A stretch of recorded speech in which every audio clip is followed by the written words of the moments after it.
Okay, what's up, guys? It's Art again, or me again. Um, Today I have a 1968 Marshall Plexi clone here that I'm finishing up. Um, I've installed the output transformer, the choke, and the power transformer. I didn't go over it because I felt that it's very boring to go over stuff like that on YouTube. So I'm just showing you the progress of where I'm at right now. And then maybe I could continue to show you the rest of the stuff. But anyways, I installed those same vintage fuse holders. This power transformer is made by, I think I bought it from George from Metro Amp, and I can't remember what model it is. I wrote it here down. I wrote it down somewhere here. The power transformer is a 1203-80-ML. It has I could wire two different ways here on the primaries, I'm sorry. And the choke that I'm using on this app, which will be error correct, so is this power transformer, other than the option of wiring it two different type of voltages down here, if you could see that. The output transformer is a C1998. That's the model number. I think it's a Drake output transformer, and it's from that era. So I rewired it here to the output selector switch, the impedance switch, if you will. My primaries are hooked up here. I went ahead and I covered it up with aluminum foil, like tape, and then I put some heat shrink, and that's just to prevent any noise from entering the amp, if you will, or causing any noise, because these two are, the primaries and secondaries are very close together on the output transformer. So I do that just to prevent any noise. And here on the tubes, they're the American vintage type tube sockets. Excuse me. The heaters are wired already. I already did the daisy chain on the screens. I did my swamp resistor there. It's a 1.5K on pin 5 of both of these tubes here, sockets. And here's the other one here. You could use 5.6K, or you could use 4 on each socket. You could use 1, 2, one on each. 5.6, and a lot of guys say it's better, but I've noticed that when you go higher, it sounds stiffer. And I believe this amp came with 1.5K resistors. The way I have it now, it's gonna sound smoother, and so I did it that way. So here's my my speaker jacks are hooked up already, and these are my heaters to my preamp tubes. These preamp tubes are American-made ceramic vintage sockets, and my alpha pots already hooked up, if you will, as far as onto the front panel, and the bus wires hooked up. I took this amp apart in 2009, and it's 2014. I took it apart because I wanted to copy this chassis to make a similar one, but with a galvanized type metal that's grayish looking, and I did. And I was gonna make 100 of them, and I posted the who wanted in on a forum, and I guess one of the mediators on the forum knocked me out and took away or deleted my post. So I guess I couldn't do that, but I had at least like 30 people that were in. So to give this guy respect, I didn't do it after all, and I don't care. I mean, it's not like I'm trying to start a business, so I really don't give a shit. But anyways, again, here's the heater wires. Here's my power tube sockets. All I need to do is put these screen resistors on there, and I believe these are vintage type screen resistors. And my choke wires are right here, and the choke is a Hammond 5 Henry 150 milliamp at 100 ohms. and that's pretty close. If it was 3 Henry, 100 milliamp at 100 ohms would be right on to the era of 67, 68 type specs. So this chassis here again is from Metro. I still have the plastic, the rear panel plastic Plexi thing here that came from Metro. Although the front is a seriatone type of front panel, and it's a lot thicker than the Metro amp one. But I'm not sure if he still sells them. But anyways, it was almost a pretty good match. I had to ream out some of these holes a little bit so these potentiometers could go inside. And if you can see here, see the difference here as far as how they're not aligned. So I had to ream out the front panel, the not the metal part, but the Lexan, the plexiglass. I had to ream so these input jacks get fit, and they do. And I removed them so you guys can see what I'm talking about. So if you guys have a Metro amp chassis and you guys want to get a seriatone front panel from Nick, well then that's what you have to do. I didn't ream that much here on this side. I did very little, but after a few of these that I did, everything else fell into place except the input jacks. Okay, so where I'm at right now, after I'm done with the screen resistors, I need to decide which board I want to use and what color. And I just finished drilling holes on the board, one of the potential boards that I want to use, and this is what I used to do that. I hope you can see that. It's picking up on the camera. This is a metal, well, as a matter of fact, this is what the chassis was made from, this type color, the 67 that I'm building, that when I took this amp apart to make another chassis, it was this type of metal right here. It looked just like this. It looked vintage. But anyways, I got this from the same machine shop. It's 2 feet long, and it has 1/8 holes, and they're 3/8 apart. So this is my spare one, and the one I normally use is right here.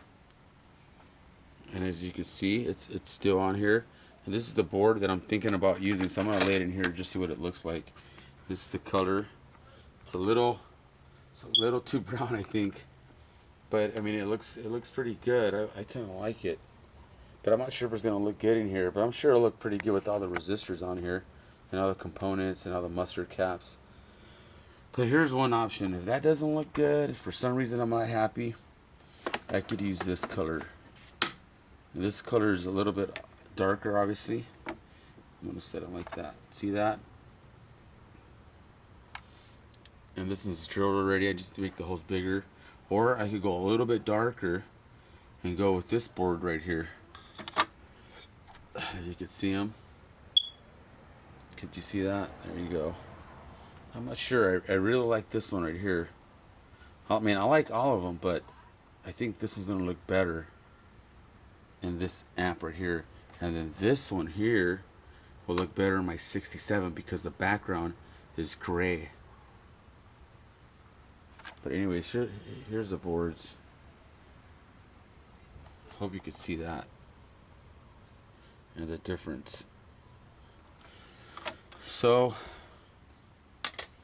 here's where I'm at. So after I'm done drilling these 1/8 holes, well, I'm done already, but after I'm done, when you're complete doing this, I remove the metal part here, and now I have these 2 pieces. I do 2 at a time, and then I go with 2.8, which will be just 1.1 millimeter bigger than my turrets. My turrets are 2.7 millimeters, so just a little bit bigger so they could fit in without pressing them in with my hand, because I was doing the same size and I was pressing them in with my hand and it was killing me. It really bothered me. And this is what I have here on my split turrets right here, if you could see it. These are the correct size, the exact size of the turret and the size of the hole, and they're not pressed all the way in. And everything I did here was with my hand, my fingers, and after doing just this little piece here, you start noticing that your fingers start to hurt after a while. So I went with a little bit bigger drill bit. That way I could just push them in, just like they'll fall right in. It will be passive, and then I could press them in. So it'll be a lot easier. So after I do the 2.8 and I add my turrets and I press them and I cut the board, and then all the remaining holes that were not used, I used 3 mil so I could pass the wire through there. So it's kind of extensive work, and it's a hobby, so it's not like there's a time frame or I'm trying to sell this. This is just for me. So okay, well after I install these resistors and I get the board ready, I'm gonna make a part 2 video. So again, this is a 1968 Marshall Plexi clone that I'm building. That was built like 3 times.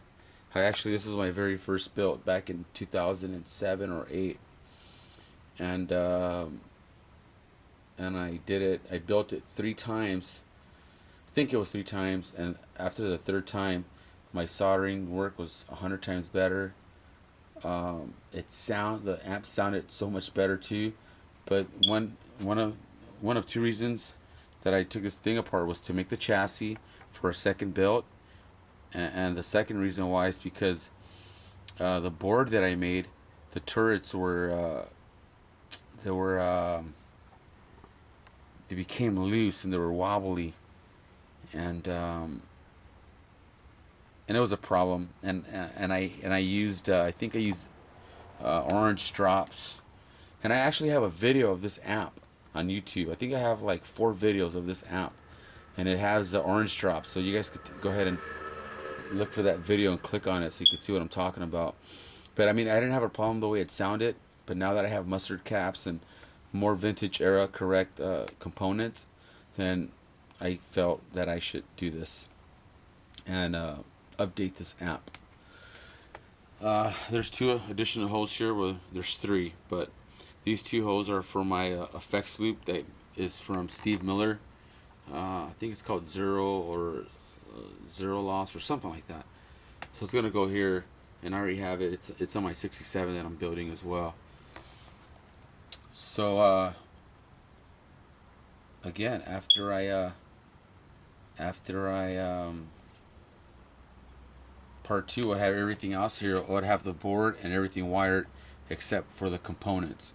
Then I'll do components number 3, and then we'll do a sound check on this one. So yeah, I think it's gonna be cool. So and I'm not done actually with this power transformer. So there's some more wiring I have to do here on this side. This goes to your standby switch, and then these 2 here, I'm gonna remove them and use original Marshall switches. These are Carling or something like that. So I'm gonna remove those, and these are original. If you could see those nuts right there, and the one on the left is an original one from 1972, and this is the modern copy of it.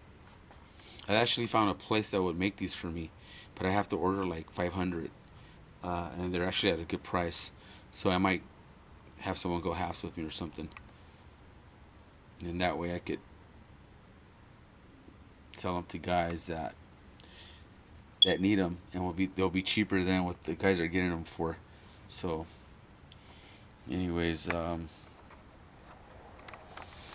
we are. And you know what, let me show you my my bench right now is a mess, as you can see here, but I'll just show you a little bit of what I have here. These are all resistors, and these are 1-watt carbon film. Some of the stuff down here are for effects, so I can mod like boss pedals and stuff.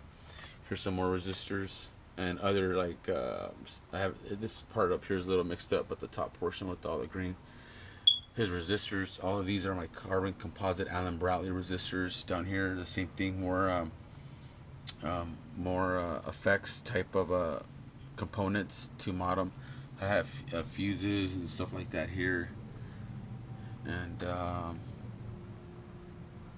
have some NOS 12AX7s there. I think I have some motors in here somewhere. Yeah, and then I have a whole bunch of modern and vintage preamp, power tubes. And some down here. But anyways, sorry for the sidetrack.